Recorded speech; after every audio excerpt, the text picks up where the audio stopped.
ሰላም ጤና ይስጥልኝ የዶክተር ዮናስ ቤተሰቦች እንደምን አላችሁ? ዛሬም እንደተለመደው በአንድ ጠቃሚና አስተማሪ ሀሳብ ተገናኘን። ዛሬ ስለ አለርጂ ነው ማወራችሁ። ከዚህ ከአለርጂ ጋር ተያይዞ በተደጋጋሚ የምጠይቁኝ ጥያቄዎች አላችሁ። አለርጂ ያስቸገረኝ የአለርጂ መድኃኒት ምንድነው? እንደዚህ አይነት ነገሮችን ብዙ ጊዜ አስተውላለሁ። ስለዚህ ዛሬ ከአለርጂ ጋር በተያያዘ በተለይ የአለርጂ ምልክቶች ምንድናቸው? አለርጂ በምን ምክንያት ሊይዘን ይችላል? አለርጂ ካለብን እንዴት አድርገን ማስወገድ እንችላለን? በተለይ መፍትሄዎች እነግራችኋለሁ። በቀላሉ በቤት ውስጥ የምታደርጓቸው ነገር ግን አለርጂን ከሰውነታችሁ የሚያርቁ የሚያስወግዱ መፍትሄዎች አሉ። እነዛን እናያለን ማለት ነው። አብራችሁን ቆዩ። ዶክተር ዮናስ ነኝ። ለቻናሌ አዲስ ከሆናችሁ ሰብስክራይብ አድርጋችሁ ቤተሰብ ሁኑ። ይሄን መረጃም ላይክ፣ ሼር እያደረጋችሁ ሌሎችም ጋር ደግሞ እንዲደርስ እንዲማሩበት እንድታደርጉ በክብር እየጠየቅኩ በቀጥታ ወደ ሀሳባችን እንግባ። በመጀመሪያ አለርጂ አንድ ሰው በምን ምክንያት አለርጂ ሊይዘው ይችላል የሚለውን ስንመለከት ሶስት ዋነኛ ነገሮች አሉ። አንደኛው የምግብ አለመስማማት ነው። ይሄ ብዙ ሰዎች ጋር አለርጂ የሚነሳበት አንደኛው ምክንያት ነው። በተለይ አንዳንድ ምግቦችን ስትመገቡ ቶሎ አለርጂ የሚነሳባችሁ ማሳከክ፣ እንደዚህ አይነት ነገሮች የሚጀማምራችሁ ሰዎች አላችሁ። ስለዚህ እንደ አንድ ምክንያት የሚወሰደው ምንድነው? የምግብ አለመስማማት ነው። ሌላኛው ከዚሁ ከምግብ ጋር ተያይዞ የተመረዘ ምግብም እንደዚሁ ለአለርጂ ያጋልጣል። የተመረዘ ምግብ ከተመገባችሁ አለርጂ ሊይዛችሁ ይችላል። ሌላው ለሰውነት ተስማሚ ያልሆነ ነገር መጠቀም። ይሄ ለሰውነታችሁ ለምሳሌ ቅባቶች፣ የሰውነት ክሬሞች ሊሆኑ ይችላሉ፣ የተለያዩ ቅባቶች ሊሆኑ ይችላሉ፣ ሰውነታችሁ ላይ ሳሙናዎች ሊሆኑ ይችላሉ፣ ሻምፖዎች፣ ለሰውነት መታጠቢያነት መዋቢያነት የምትጠቀሟቸው አንዳንድ ነገሮች እንደዚሁ ለአለርጂ ሊያጋልጣችሁ ይችላል። ታዲያ አለርጂ ከያዛችሁ ዋና ዋና በሰውነታችሁ ላይ የሚታዩ ምልክቶች አሉ።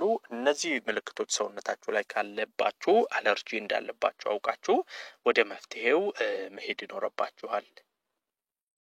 የመጀመሪያው ይሄ ከምልክቶች ውስጥ የሚታየው የቆዳ ሽፍታ ነው። እንግዲህ ብዙ ጊዜ አለርጂ በሚነሳበት ጊዜ ቆዳችሁ ላይ ሽፍታ ይኖራል። ከዛም ባለፈ የራስ ምታት ይኖረዋል። አንዳንድ ጊዜ ማስነጠስ፣ ይሄ ከአፍንጫ ፈሳሽ መውጣት ይኖራል። በተለይ ከምግብ ጋር የተያያዘ አለርጂ ከሆነ ይሄ ከተመረዘ ምግብ ጋር ተያይዞ የተፈጠረ ከሆነ ደግሞ ማስቀመጥ፣ ማቅለሽለሽ፣ አንዳንዴ ማስመለስ፣ እንደዚህ አይነት ነገሮች ሊኖሩ ይችላሉ። በዋናነት የቆዳ ማሳከክ ወይም መቆጣት፣ እንደዚህ አይነት ምልክቶች አለርጂ በሚኖርበት ጊዜ ይታያሉ። ታዲያ እንደዚህ ከገጠመን ምን ማድረግ አለብን? መፍትሄው ምንድን ነው ወደሚለው ልግባ። መፍትሄዎቹን ስንመለከት አንደኛ እኔ የምነግራችሁ ከአለርጂ ጋር ተያይዞ በጣም ጥሩ ለውጥ ልታዩበት የምትችሉት የናና ሻይ ነው። እንግዲህ ከዚህ ቀደም ስለ ናና ቅጠል ራሱን ችሎ የሰራሁላችሁ ቪዲዮ ነበር። ሜንት ወይንም ናና ለሰውነት ውስጥ ምን ጠቀሜታ አለው የሚል ከዚህ ቀደም የሰራሁላችሁ ቪዲዮ አለ። ስለ ናና ጠቀሜታ ማወቅ ከፈለጋችሁ በይበልጥ ያን ቪዲዮ መመልከት ትችላላችሁ። አሁን ከአለርጂ ጋር ብቻ ተያይዞ ናናን ስንመለከት በተለይ የደረቀ የናና ቅጠል አፍልታችሁ መጠጣት፣ ይሄ ከአለርጂ ጋር ተያይዞ በጣም ጥሩ መፍትሄ ይሰጣችኋል። እንደዚሁም ደግሞ ውሃውን መታጠን ትችላላችሁ። በተለይ አለርጂ ሲነሳባችሁ ይሄ ማስነጠስ፣ የአፍንጫ ፈሳሽ፣ እብጠቶች፣ እንደዚህ ከመተንፈሻ አካል ጋር የተያያዘ ችግር አብሮ የሚነሳባችሁ ከሆነ የናና ቅጠሉን ታፈሉትና ውሃውን መታጠን፣ እንደዚሁም ደግሞ ልክ እንደ ሻይ ቅጠል እየተጠቀማችሁ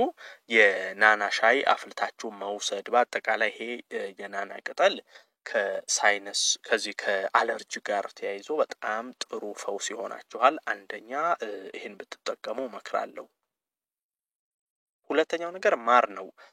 ማር ከዚህ ከአለርጂ ጋር ተያይዞ ምን ማድረግ አለባችሁ? አንድ የሻይ ማንካ ማር በቀን አንድ ጊዜ መውሰድ ነው። ይሄ ታዲያ ንጹህ ኦርጋኒክ ማር መሆኑን ማረጋገጥ መቻል ይኖርባችኋል። ንጹህ ማር ከሆነ በቀን አንድ የሻይ ማንካ ማር ብትወስዱ ይሄ ንጹህ ማር በጣም ከዚህ ከአለርጂ ጋር በተያያዘ ለሰውነታችሁ እጅግ በጣም ትልቅ ለውጥ እንድታመጡበት ያደርጋል። ይሄ ቆዳ ማሳከኩ፣ በቆዳ ላይ የሚወጣው ሽፍታ፣ እንደዚሁም በሆድ ውስጥ ላሉ ይሄ ማቅለሽለሽ፣ ማስመለስ፣ እንዲህ አይነት ነገሮችን ለማስወገድ ይረዳችኋል። ማር ብትጠቀሙ መልካም ነው።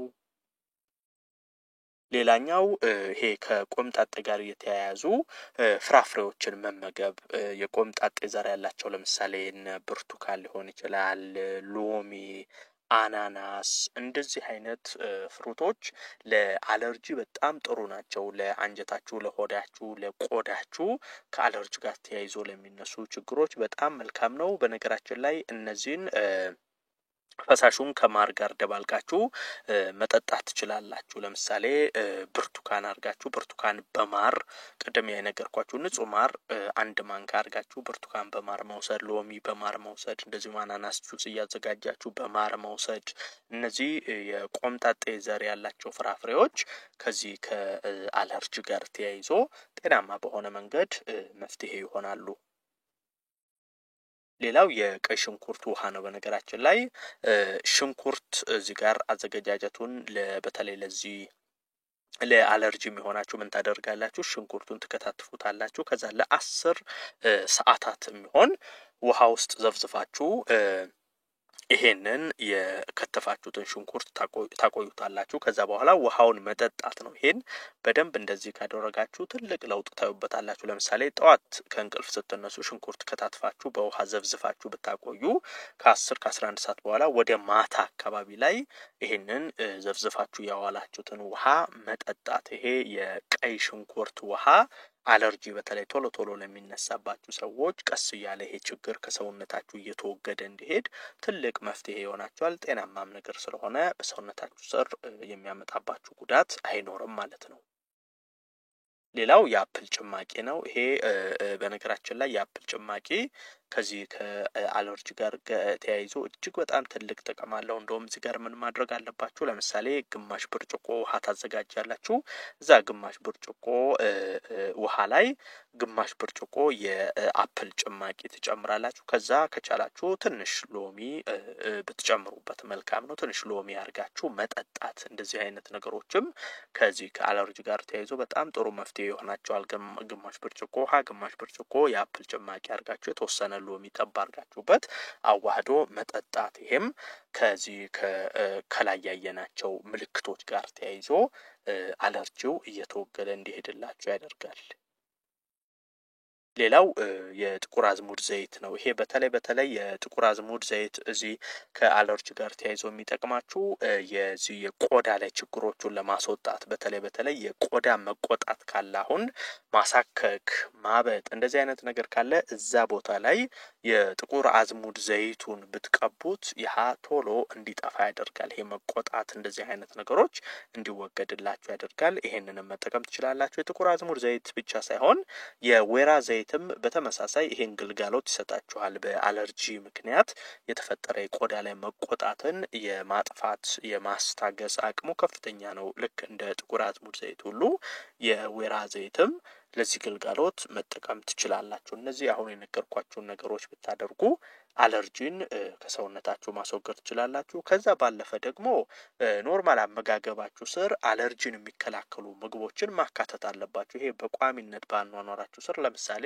አለርጂን ከኛ የሚያረቁ ምግቦች ልክ እንደ ዝንጅብል ከአለርጂ ጋር ተያይዞ በጣም ጥሩ ፈውስ ይሆናል። አፕል፣ ፍሩቶች እንደዚሁም ደግሞ አረንጓዴ ሻይ፣ ግሪን ቲ እነዚህን በቋሚነት አሁን በህይወታችሁ ስር ልምድ ብታደርጓቸው አለርጂን በዘለቄታዊነት ያስወግዱላችኋል ማለት ነው። ዶክተር ዮናስ ነበርኩ። ይህን ሀሳብ ላይክ እና ሼር አድርጋችሁ ለሌሎች ማጋሯቸው። ለቤት አዲስ የሆናችሁም ቻናሌን ሰብስክራይብ አድርጋችሁ ቤተሰብ ሁኑ። የዛሬን በዚሁ አበቃው። በቀጣይ ቀን በአዲስ ሀሳብ ዳግም የምንገናኝ ይሆናል። እስከዛው በያላችሁበት መልካም ጊዜ